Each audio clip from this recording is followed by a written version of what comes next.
Good evening. I'm Adam Fitzgerald, and it's the first time I'm doing a live video in a couple of weeks, probably about a month or two. I haven't done one in a while. And the subject tonight is going to be a very important one. I think it's one of the stronger aspects of the lead up to September 11th, 2001, and truly one of the most important stories regarding the uh, the failure to act on the information, which could have prevented, if not part of 9/11, but probably from the 9/11 attacks from even happening. And that is the story of Ken Williams, an FBI agent out of Phoenix, and the infamous electronic cable that he wrote in July of 2001 called the Phoenix Memo. And usually I give a couple of seconds so people can enter the room and come and listen for about an hour and 10 minutes of this discussion, which, of course, through all my videos, I usually link all the primary source documents and files in the description from what I'm reading from or gleaning from so that you can access this information and you can read it for yourself because that's how we can learn and act on information, not by speculation or conjecture or just baseless theory. Um, So hopefully everyone had a good holiday. Merry Christmas, Happy New Year to those who are just coming out of their holiday aura. Usually, this is the most fattening time of the year. I gained about 10 pounds eating a lot of bread and stuff.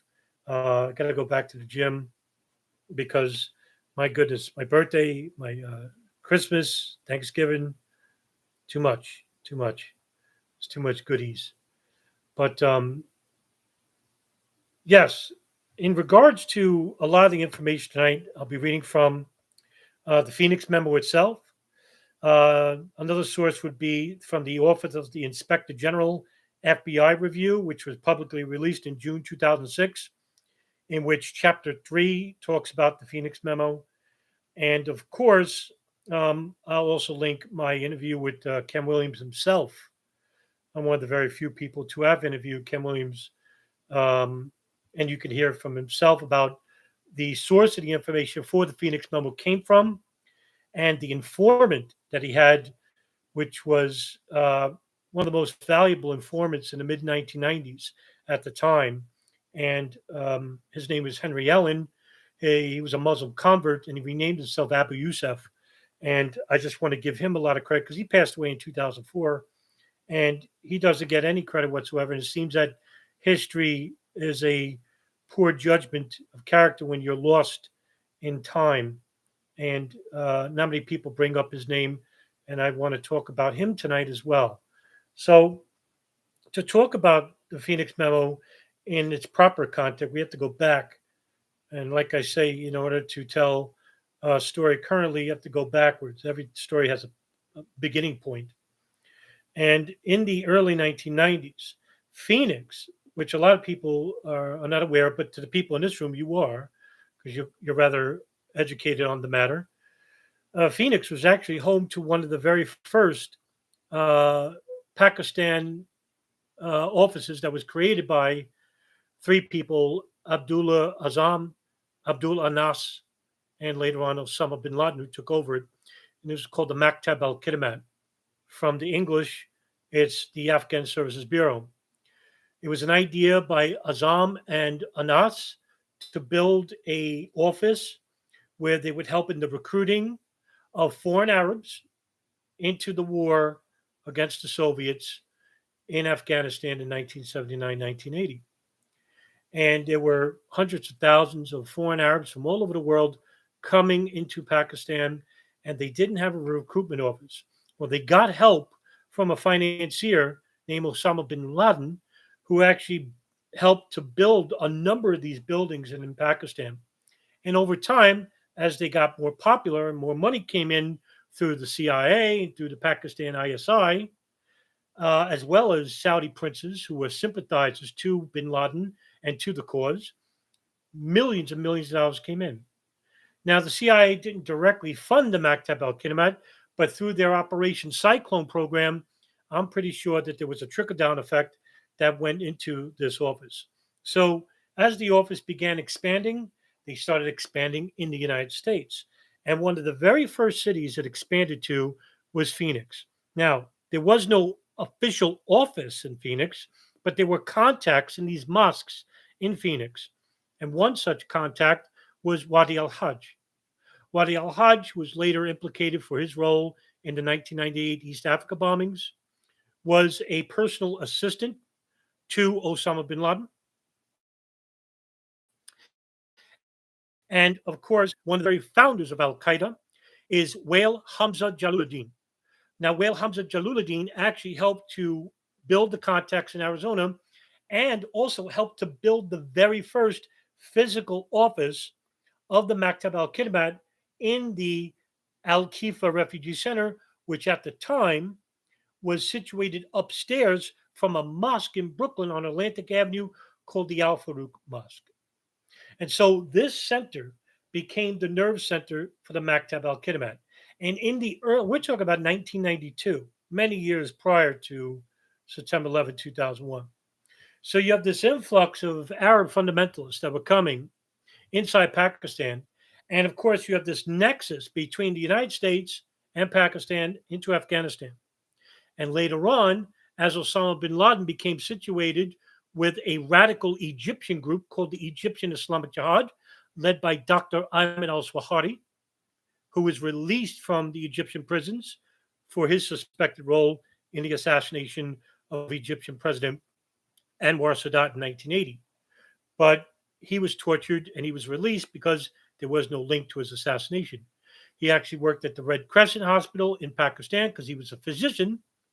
And from there, he grew to, he was an associate of bin Laden, and they grew together because he saw the potential of using bin Laden's money from his father's construction company, the Saudi bin Laden Group, which incidentally has links to George H.W. Bush and his associate, James R. Bath, and of course, to their son, George W. Bush, and his oil company, Arbusto, in Houston. One of Osama bin Laden's older brothers, Salim bin Laden, actually helped George W. Bush and Arbusto and became a primary financier of the company to try and grow it. But for that, we'll leave that in the back burner. Maybe that'll be a future video coming. So, as Arizona became one of the main centers in the United States for radical Islamic terrorism in the early 1990s, and in 1992, incidentally enough, there was an individual who moved from Saudi Arabia to the United States to study at the University of Arizona, and his name is Hani Hanjour. Hani Hanjour is actually the first known 9/11 suspect. He's allegedly supposed to be the pilot hijacker of United American Airlines Flight 77 that crashed into the Pentagon. And he went to the University of Arizona in 1992. There's a deep nexus of connection between radical fundamentalism in Pakistan and Arizona. And you'll notice that, over time, we always talk about New York, but Arizona is considered just as an important nexus with radical fundamentalism as New York is. Now, of course, New York, everybody remembers, is because most of all the terrorist attacks happened there, but nothing happened in Arizona. But you'll notice that there is a direct nexus between Arizona and New York in regards to those terrorist attacks. I just named two individuals, Hani Hanjour and Wadi al Hajj. And so, as time progressed, the growth of radical fundamentalism in the early 1990s in Arizona began to grow. Now, the Phoenix FBI field office is considered a very small group, a thorough group of individuals, not as big as a field office as, say, Washington, D.C., New York, or Los Angeles. But the Phoenix FBI field office is also one of the oldest FBI field offices in regards to the study of Arab fundamentalism for simply this fact that I'm talking to you about regarding the Maktab al-Kidmat connection between Pakistan and Arizona. Um, and this is where the uh, the connection between Ken Williams starts in regards with his connection to an informant who's actually an Arizona businessman who I mentioned before, Henry Allen. Now, if we go by the Inspector General report in 2006, where they talk about the electronic cable known as the Phoenix Memo. The Phoenix Memo actually is just an electronic cable drafted by Ken Williams through the informant Henry Allen, who's a Muslim convert named Abu Yusuf. Henry Allen, a little bit about him first. Henry Allen was born in 1948 in Phoenix, Arizona, traveled around the world, was the founder of US Aerodyne, and was a consultant for the company. He actually worked for MIT Lincoln Laboratories, which completed over 200 successful projects in 17 countries around the world. Um, and in 1996, when he converted to Islam and he renamed himself Abu Yusuf, he became the first man to broker a peace deal between Israel and the Palestinians, which lasted 4 years. He actually met Yasser Arafat, leader of the Palestinian Liberation Organization, in the mid 1990s, and got the Salafist Palestinian insurgent groups to cease bombings for over 4 years. He's the only man to do this. And yet you never hear of this ever, which is stunning because he has such an important aspect to everything we're talking about tonight. And yet he's totally forgotten about. And over the years, Henry Allen began to work with the FBI in regards to reporting on radical fundamentalist groups because he was actually a peace activist. And because he was a Muslim, he knew that these fundamentalists who weren't Islamic, he wanted to get rid of them in Phoenix. And what he saw was during the mid 1990s, we saw this nexus of radical fundamentalists that were coming inside the United States after the Soviets were defeated in Afghanistan. Because all these radical fundamentalists who got training from the CIA's Operation Cyclone program through the Pakistan ISI, which was the primary source, the primary entity in regards to funding and training, and of course to God knows who else, intelligence services, Pakistan, the British MI6, Israeli Mossad, the Mukhabarat in Saudi Arabia, and God knows how much money these people got, how much weapons training these people got in the training camps that were built in the late 1980s, early 1990s for Afghans, for Arabs. And all these people now had no war. Of course, there was a civil war between the Northern Alliance and the Taliban in Afghanistan, but these radical fundamentalists that were later trained and operated under the umbrella term of the Maktab al-Kidmat and the Foreign Intelligence Services and the CIA now wanted to continue that jihad against who? Well, the United States. Even though the United States, through the CIA, but they had to go through the ISI, was helping these radical fundamentalists, they knew that, yes, we'll take their training, we'll take their weapons, but they're still the enemy. It goes to the old adage, the enemy of my enemy is my friend. With the Soviets defeated, the United States was now the new enemy. And who was pushing this?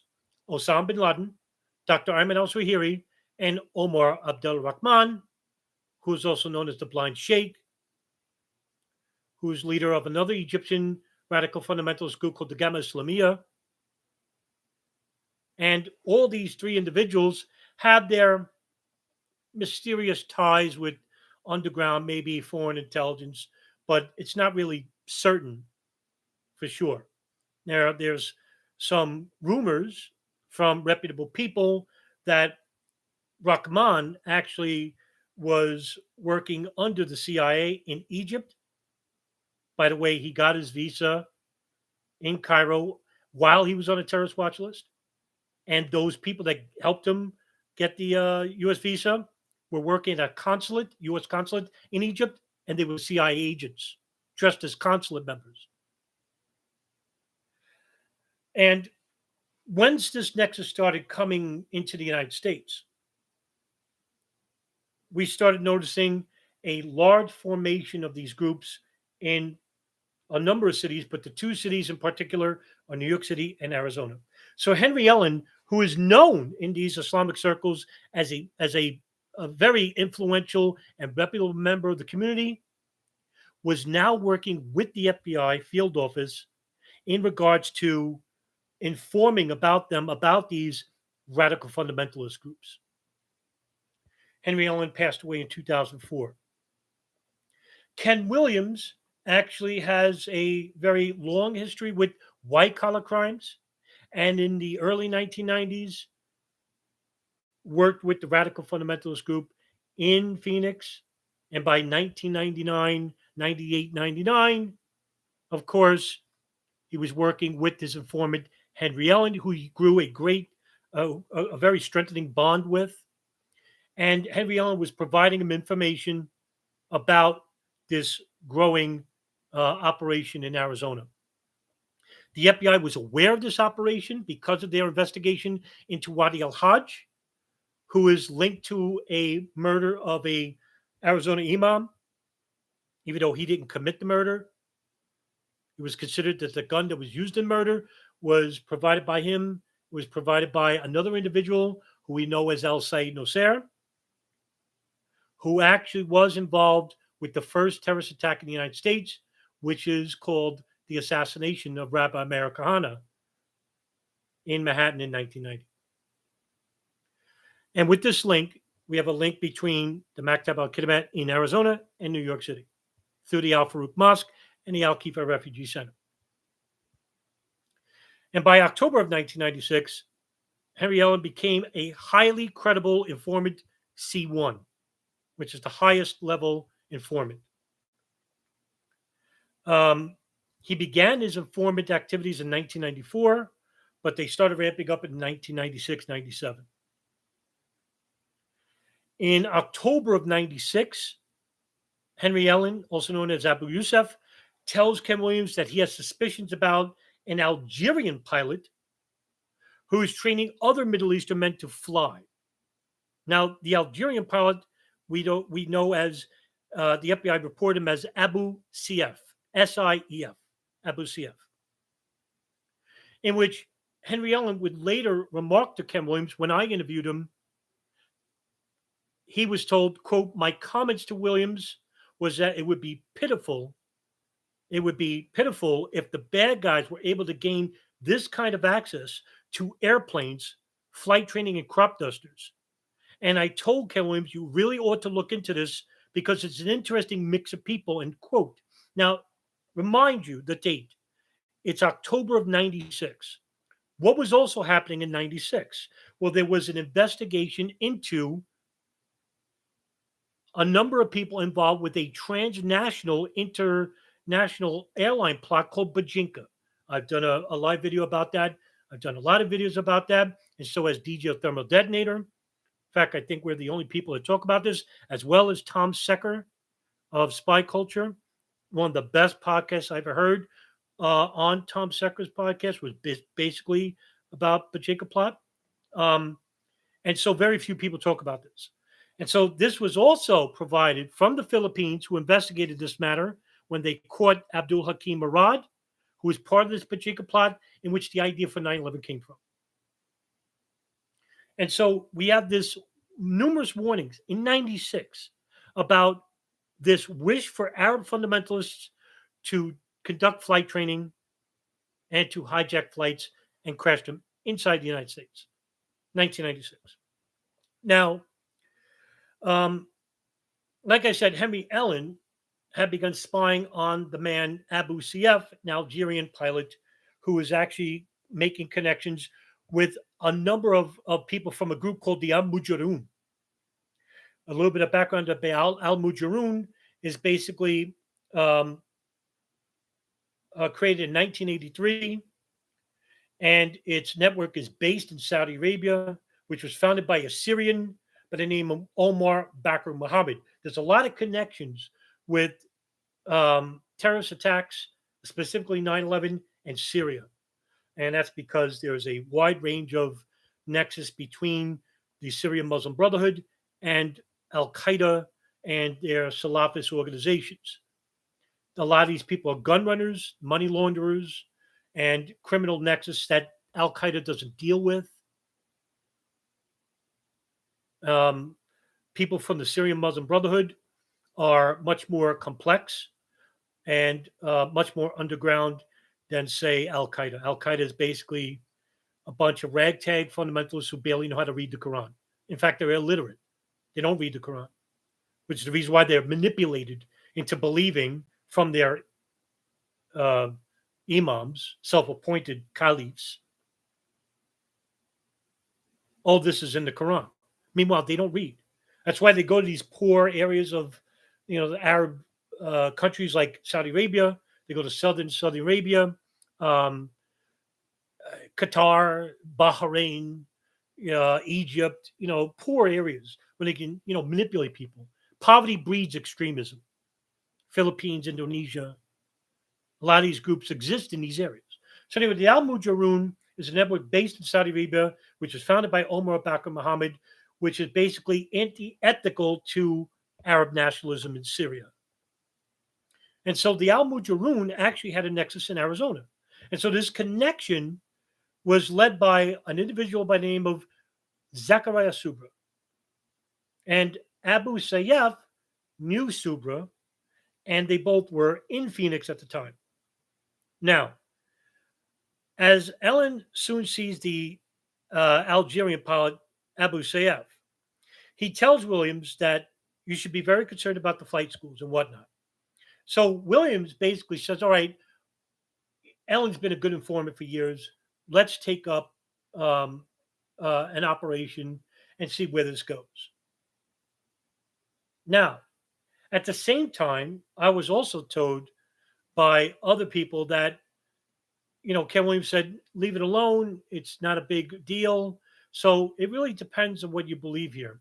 Now, I know that when I've interviewed Ken Williams, he had some disagreements with Ellen. And I've also read through many sources that Ellen was a very credible witness. Peter Lance, the author of 1,000 Years for Revenge and Triple Cross, spoke highly of Ellen, and I respect Peter Lance highly. So I'm at a crossroads of was Ellen a really good informant or was he less credible? I happen to think he was a credible informant. I take Ken Williams' words to heart because to me, Ken Williams is a very credible FBI agent who actually helped the 9/11 victims' families into a civil suit against Saudi Arabia when the FBI told them not to. I'll get into that later. So I'm torn by it. So anyway, the FBI does open an investigation into Zacaria Soubra and Abu Sayyaf, but Abu Sayyaf actually it goes nowhere. Henry Ellen would later say that the FBI didn't concentrate on Sayyaf as much as they did with Zacaria Soubra. Nevertheless, their connection between the Al Mujaroon and Hani Hanjour began around 1997 because Hani Hanjour began associating with unnamed individuals who were later mentioned in the Phoenix Memo by Ken Williams. And I'll get into the names, which are important. Hanjour also trains with these individuals in the Phoenix Memo at flight schools in Scottsdale, Arizona. Now, according to Ellen, he doesn't know who Hanjour is. But according to the FBI, they had a case file on him. This is 1997, folks. And this is huge because you don't hear about this or read about it in the 9/11 Commission Report. This has all disappeared. Why? That's the question. Because it will show that the pre-intelligence of the FBI and the CIA failed to act on information that could have stopped 9/11. Straightforward. Not mentioning, Israel and Saudi Arabia's intelligence officers and God knows what information they have. I might even talk about the NSA and God knows the amount of information they got, right? I'm just concentrating on the FBI right here, right? They had enough here. They didn't act on it. Why? And we'll get to that in a minute. Now, Several flight instructors who were later interviewed by the FBI after 9/11 uh, would note that Hani Hanjour and an associate carpooled together to train at this flight school in Scottsdale. They're known to share the same airplane on occasion in 1999. They're at the flight schools together on occasions. And this unnamed individual that's with Hani Hanjour leaves the United States in April of 2000. However, in May of 2001, the FBI attempts to investigate this person, but after finding out he left the United States, the FBI declines to open even an informal investigation, even with Henry Ellen's information regarding the associate, who we don't know his name, and even Hani Hanjour, right?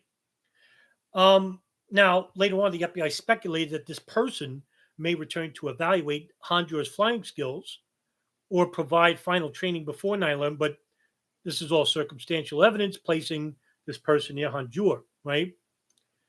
Now, the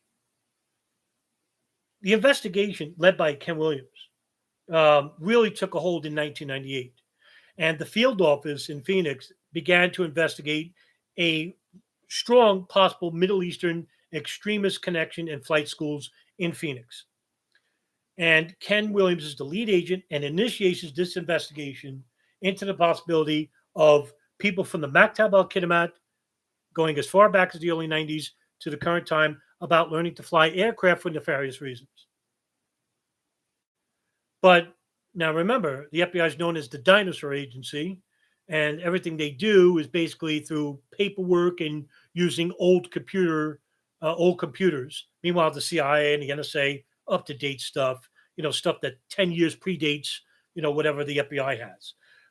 And because of the poor communication skills of the FBI and poor um, logistical skills, um, the FBI becomes unaware of most of the U.S. intelligence reports, even from other agencies like the CIA, regarding the potential use of airplanes as weapons, as well as other specific FBI warnings issued in 98, in 99, and in 2000. So everything's at a slow crawl. Now, at the same time, in 1998, there's another informant by the name of Orky Collins. Now, Orky Collins is an American Caucasian Muslim who later said he reports to the Phoenix office, separate of Henry Ellen, regarding Hani Hanjour. For 6 months that year, he knew Hani Hanjour. He reported to the FBI about him and reported about his nefarious dealings with the group Mal Mujahideen, as well as his connections to the Maktab al-Kidmat and Al-Qaeda. The FBI would later acknowledge that they paid Collins to monitor the Islamic and Arab communities in Phoenix between the years 1996 and 99, eerily similar to Henry Ellen. Now, they both didn't know each other, but they had informants here. Now, he was also an informant overseas, and once, according to an ABC News report on May 23rd, 2002, he was going to meet with bin Laden in 1998.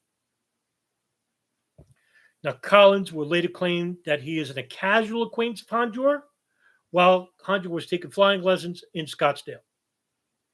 At first, he saw nothing suspicious about Hanjour, but he later would tell the FBI about him because Hanjour appears to be part of a larger, organized group of radical fundamentalists who are training at flight schools.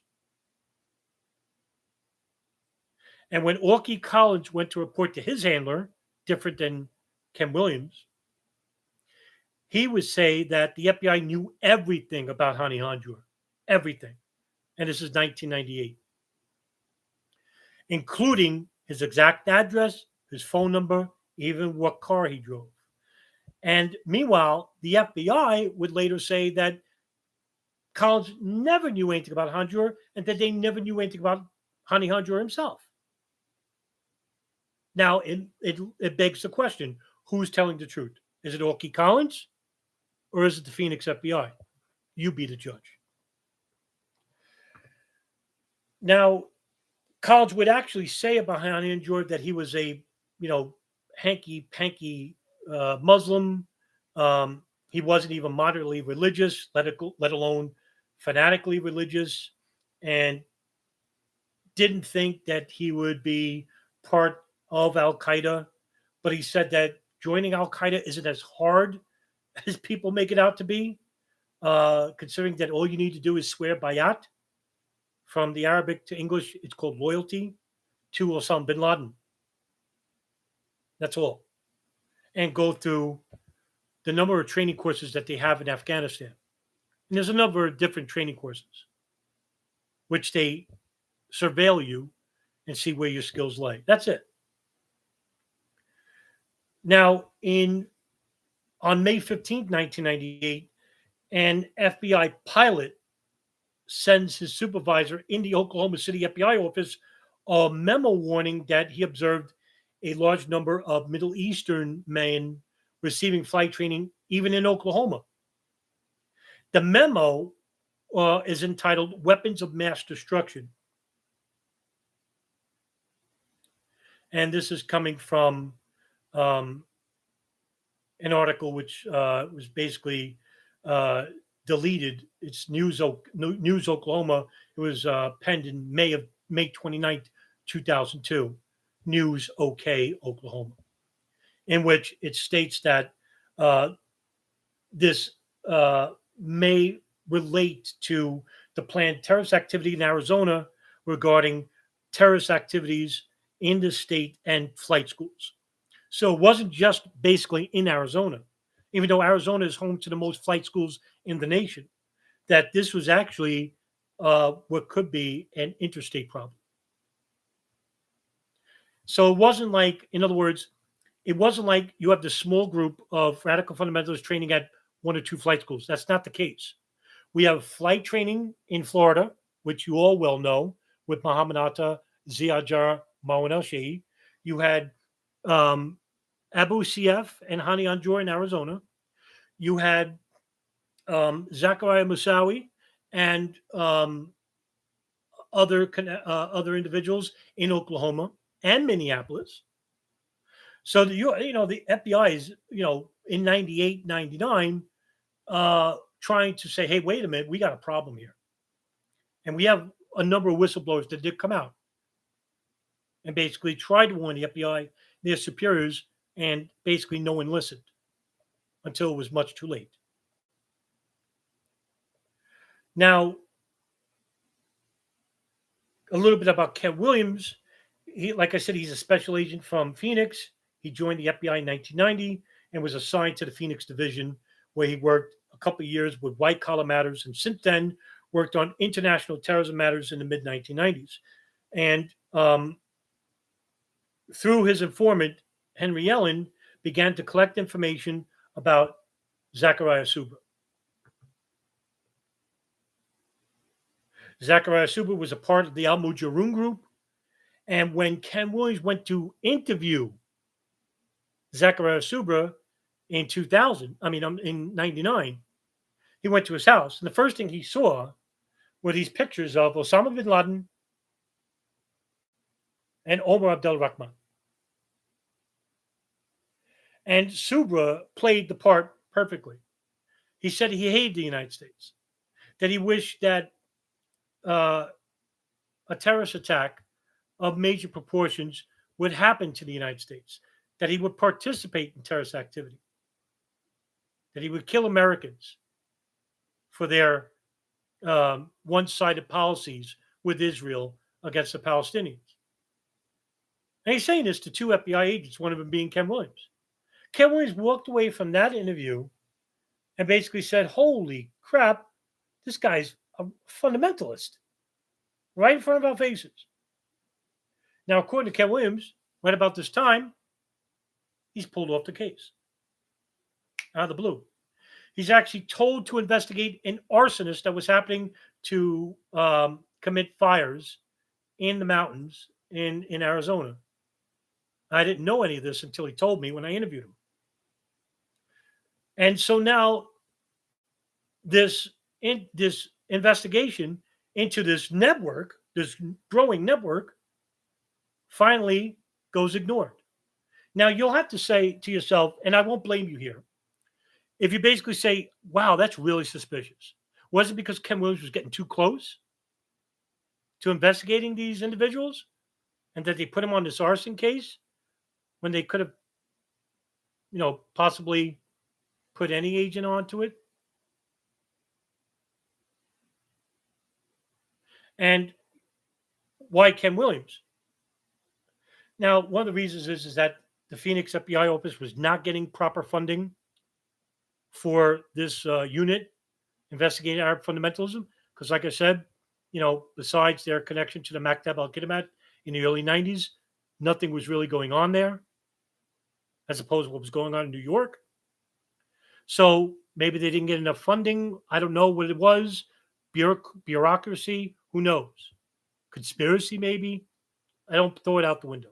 But, that was the end of Ken Williams until uh,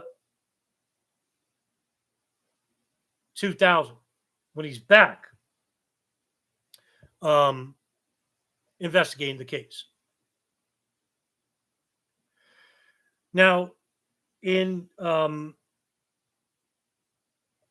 this time period, Williams began drafting all the information he collected from Henry Ellen, his informant, into a draft memo, which was later called the Phoenix Memo. And it had a lot of information regarding subjects that were suspected of having links with bin Laden and the Al Mujahideen group, the group based that was created by Assyria, which has connections to Saudi Arabia. So, in the year of 2000, he's drafting up this information, and basically, Henry Ellen is giving him a plethora of information regarding a number of subjects. Now, the memo itself was released on July 10th, 2001, and it was released to not the entire FBI headquarters network. It was actually only drafted to at least 13 FBI officials, one of them being John O'Neill, who's head of the bin Laden unit in New York, another to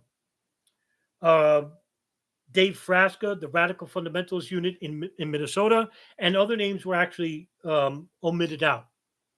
Now, the Phoenix Memo I will provide in the description for you to read. And the Phoenix Memo reads something like this. The details are like this.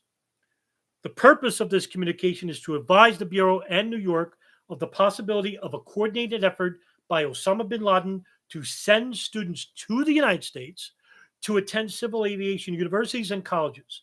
Phoenix has observed an inordinate number of individuals of investigative interest who are attending or who have attended civil aviation universities and colleges to the state of Arizona. Remember, Honey Hanjo went to the University of Arizona.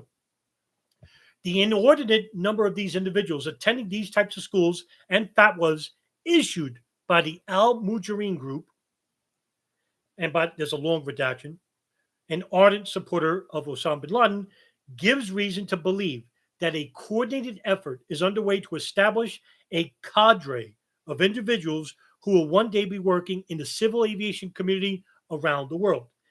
These individuals will be in a position in the future to conduct terrorist activity against civil aviation targets. Remind you, this is July 10, 2001, 2 months prior to 9/11.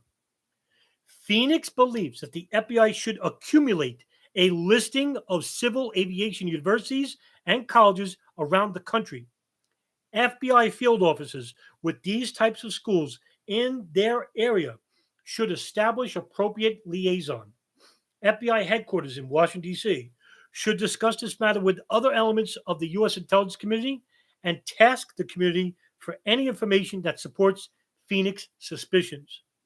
FBI headquarters in Washington, D.C. should consider seeking the necessary authority to obtain visa information from the United States Department um, of, of Immigration on individuals obtaining visas to attend these types of schools and notify the appropriate FBI field office when these individuals are scheduled to arrive in their area of responsibility. And then later on, it tells you about certain individuals like Zacaria Soubra, and there's a long redaction. There's a number of groups that are named in this Phoenix Memo: Jamaat al-Muslimin, Hamas, Hezbollah, and the Algerian Salvation Front. Now, whether Hamas or Hezbollah had indirect connections to a number of these individuals could very well be, but they were not part of the 9/11 attacks. There's no evidence to suggest that they were at the current time. Zacaria Soubra signed a fatwa in February 98. The fatwa was a jihad against the United States and British government, their armies, their interests, the airports, and in the Phoenix Memo, airports is underlined in black. And instructions on how to conduct these terrorist attacks. And it has been given because of the U.S. and British aggression against Muslims and the Muslim land of Iraq. That's the 1990 Gulf War. We confirmed that the only Islamic fatwa against this aggression is pointing to a much larger network based in Afghanistan, supported by Saudi Arabia. And like I said, I'll leave the Phoenix Memo, the link to it at the bottom of the description. Now, when Williams identified the connections of these individuals, he notified them as subjects, but it was surrounded on the individual Zacaria Soubra. His name is actually redacted. But when I interviewed Ken Williams, he said it was centered around Soubra. And basically, a lot of these people have connections to the Maktab al-Kinamat, the Al-Mujahideen, and Afghanistan. And there's connections within this network inside the United States. So in other words, what I'm telling you is this, is that there wasn't a lack of information that could have stopped 9/11 or could have stopped like the 1990 East Africa bombings. There was an overflowing of information. And I'm only talking about the FBI here. And you could go back to the other live interviews live videos I've done regarding the CIA, the NSA. When you put it all together, we had so much information, actionable intelligence, that I'm convinced we could have stopped 9/11 from happening, from even happening. If everybody was working on the same page, and if everybody wasn't, withholding information for whatever reason. And of course, with Israel and Saudi Arabia, who I think even has more pertinent information, considering that their skills are in the act of espionage, meaning that they could pull off what the CIA can't do, what the FBI can't do, and that is to look and sound like a terrorist. There's a group actually in Israel. The name escapes me. I think I have to cheat. Got the name of the group, Israel Intelligence Group, that actually is a very covert group. I'm sorry, it's called the Mr. Avrim. The Mr. Avrim is a unit, a very small unit, which could concentrate on counterterrorism. It's a unit of the Israeli Defense Force, and they operate undercover. And these units specifically train in assimilating among the local Arab populations in Gaza. They are commonly tasked with performing intelligence gathering. That's all. They don't act on it. And sometimes these classes, they have to learn the language, either Farsi, Arabic. They have to similarly learn the culture so they can assimilate within the populations. maybe even a shader, darker brown to help with the mixture of these communities. And what they do is sometimes they'll spend years collecting information. And what they do is they report back about maybe connections with Hamas or the Palestinian Islamic Jihad or whatever. But who knows that maybe the Israeli intelligence forces inside the United States could have been part of that group outside of Israel that's simulates the Mr. Arvim? I don't know. But in order to, um, I guess, infiltrate Al Qaeda, you would need somebody from the Middle East who can actually mix in and part with that culture and speak the language. Like I said, the FBI at the time and the CIA lacked Arabic speaking people. In fact, in New York, there was only, I think, according to John O'Neill, there was 3 people that spoke Arabic in New York, which is the lead agency in regards to counterintelligence. And he complained for years that the FBI should have hired more Arab linguists because of the growing problem of Arab fundamentalism, but they didn't do it. And they did the CIA. So when the memo was released, automatically, hardly anyone read it. John O'Neill read it, but it was never passed to the acting director of the FBI, Thomas Picard, who later Robert Mueller succeeded as director. According to Dave Frasca, he neglected the cable and said that it wasn't important enough. There was no actionable intelligence. And to make matters even worse, the president, George W. Bush, didn't even know of its existence until May of 2002. So the information, which is gleaned off an informant, a number of informants, and of course, a number of intelligence briefings and reports that coincided with reports coming out of Minnesota, Oklahoma, New York City, and Chicago under an FBI agent named Robert Wright Jr. and Vogel Betrayal. You have a number of these FBI agents who are giving briefings say, hey, wait a minute.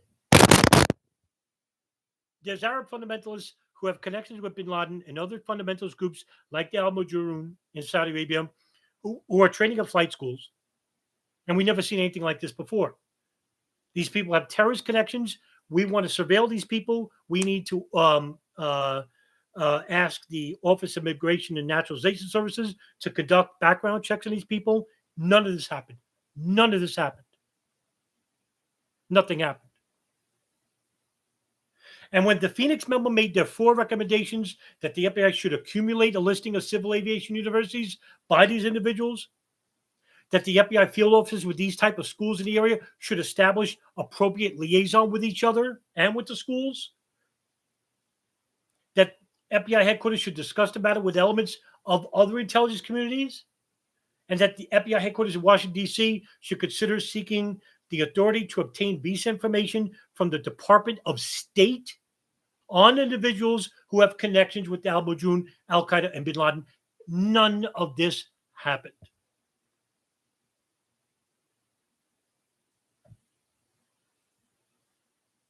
Later, Ken Williams, who was interviewed by the Office of Inspector General, told the OIG that his prior experience didn't involve bin Laden or Al Qaeda, but instead centered on another terrorist organization, which was the Al Mujahideen and Zacaria Soubra, who had connections with bin Laden and Saudi Arabia.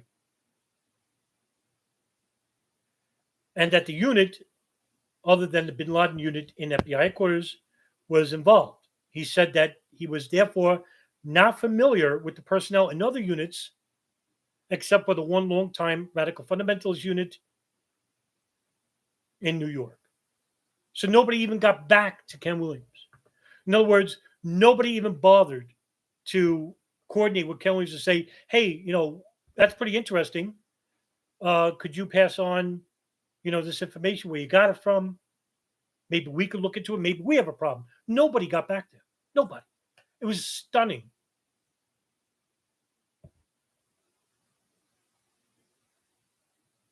Now, again, from the FBI's Office of Inspector General report, Ken Williams told the OIG that in the electronic cable, the Phoenix Memo, he was putting forth an investigative theory about bin Laden sending students to attend civil aviation schools, ultimately to conduct terrorist activity against civil aviation targets. Now, this ain't a theory. Now, if you remember, this is actually echoed by none other than Abdul Hakim Murad in the Bajinka file when he was interviewed by the Philippines investigator Rodolfo Mendoza in 96, when he basically said that another part of the Bajinka plot was that 10 planes would be hijacked. Not one, not two, not three, 10. And that there were sleeper cells inside the United States. This is 96, everybody. So Ken Williams had a hunch. What's the theory? He didn't just make it out of the blue. He knew. He was right that there was a nexus of radical fundamentals inside the state of Arizona, specifically in Phoenix and in Scottsdale, training at flight schools, while other extremists like Abu Sayyaf were basically acting as conduit, and Zacaria Soubra, who were acting as authority figures, and God knows who they were getting their orders from.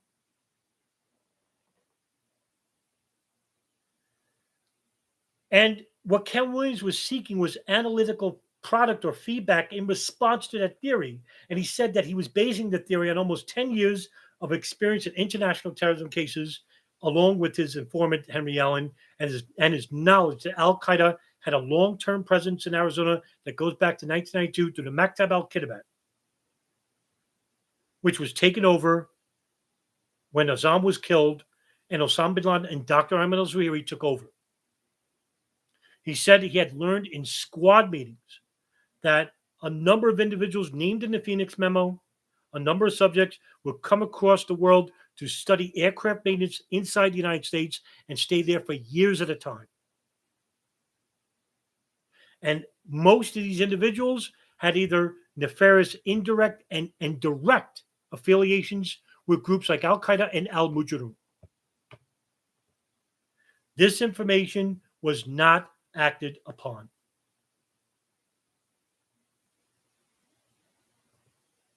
When Williams got back from the arson investigation case, it was June 2001. By then, it was too late. He had to rush up, correct the draft, and send out the draft a month later, which was 2 months prior to the date on September 11, 2001.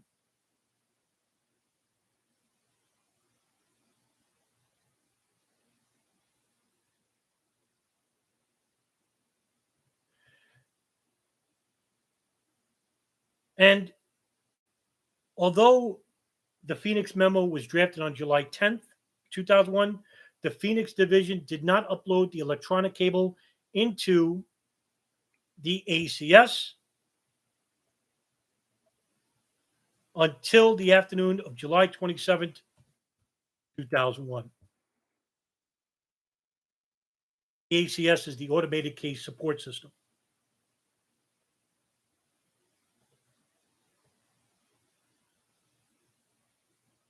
The For those who don't know, of course, the Automated Case Support System maintains records related to FBI's investigations, other intelligence, and administrative activities.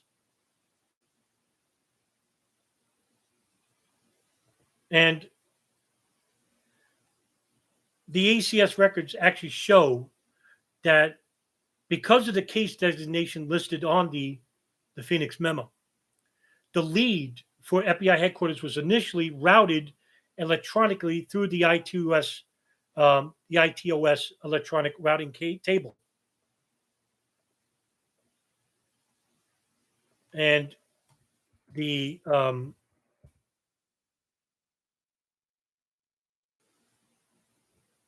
The problem lies with a mixture of malfeasance and an unwillingness to work with one another. And also with these FBI whistleblowers like Ken Williams or Robert Wright in Chicago or Mark Rossini and Alex Station, they tried to tell their superiors about this information. They were ignored for one reason or another. Did anybody in the FBI, superiors anyway, take Arab fundamentalism seriously? If not, why not?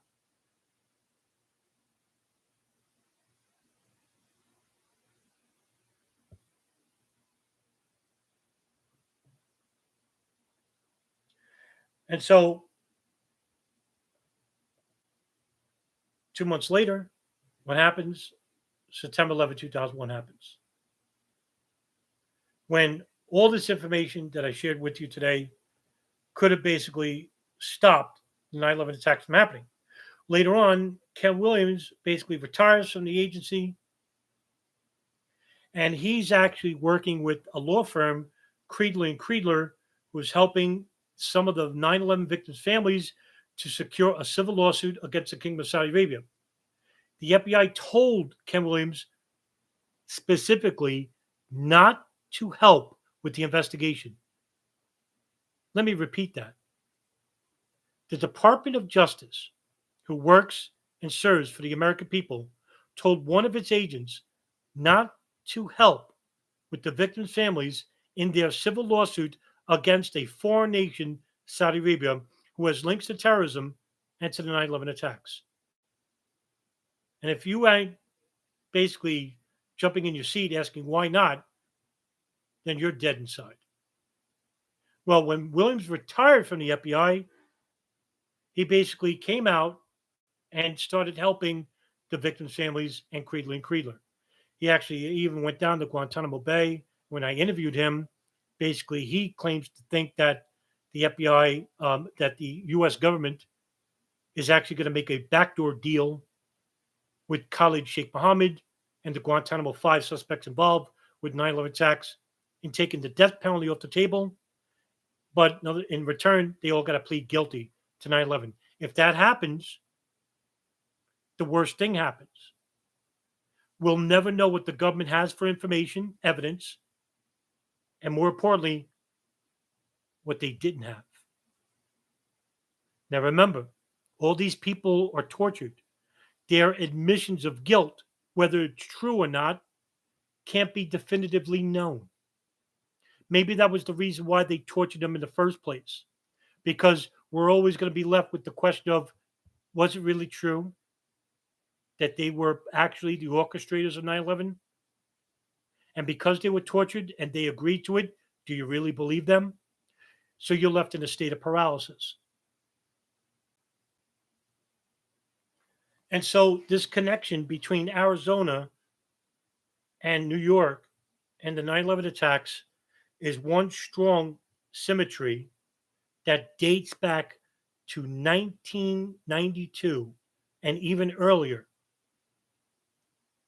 through the Afghan nexus of Arab fundamentalism, through the Pakistan ISI and CIA program Operation Encore, in which millions and millions of dollars went from the CIA to the Pakistan ISI to train these people, to help them become more fervent and more militant and more ready to wage a war that would replace an old enemy in the Cold War with a new enemy, radical fundamentalism. At least that's my theory. Does that make any sense for you? Let me hear it in the comments. So I could end it right there. I could take questions if you want. There's 10 people in here. Otherwise, I could probably end it here. And I'll just give it a second. The interesting note about the Phoenix Memo, in 2002, Colleen Raleigh worked as a legal counsel for the FBI, wrote a scathing letter to Robert Mueller, the director, and basically said that, Minneapolis and Phoenix and New York and Oklahoma and Chicago, all these warnings were ignored, and the FBI superiors didn't act on it. And basically, Mueller actually apologized for this. Now, according to the FBI's own Inspector General reports, they basically laid the blame not on malfeasance from the CIA, but malfeasance from their own agents. And meanwhile, some of these agents were actually whistleblowers, legit whistleblowers. That means they blew the whistle on information and got in trouble for it.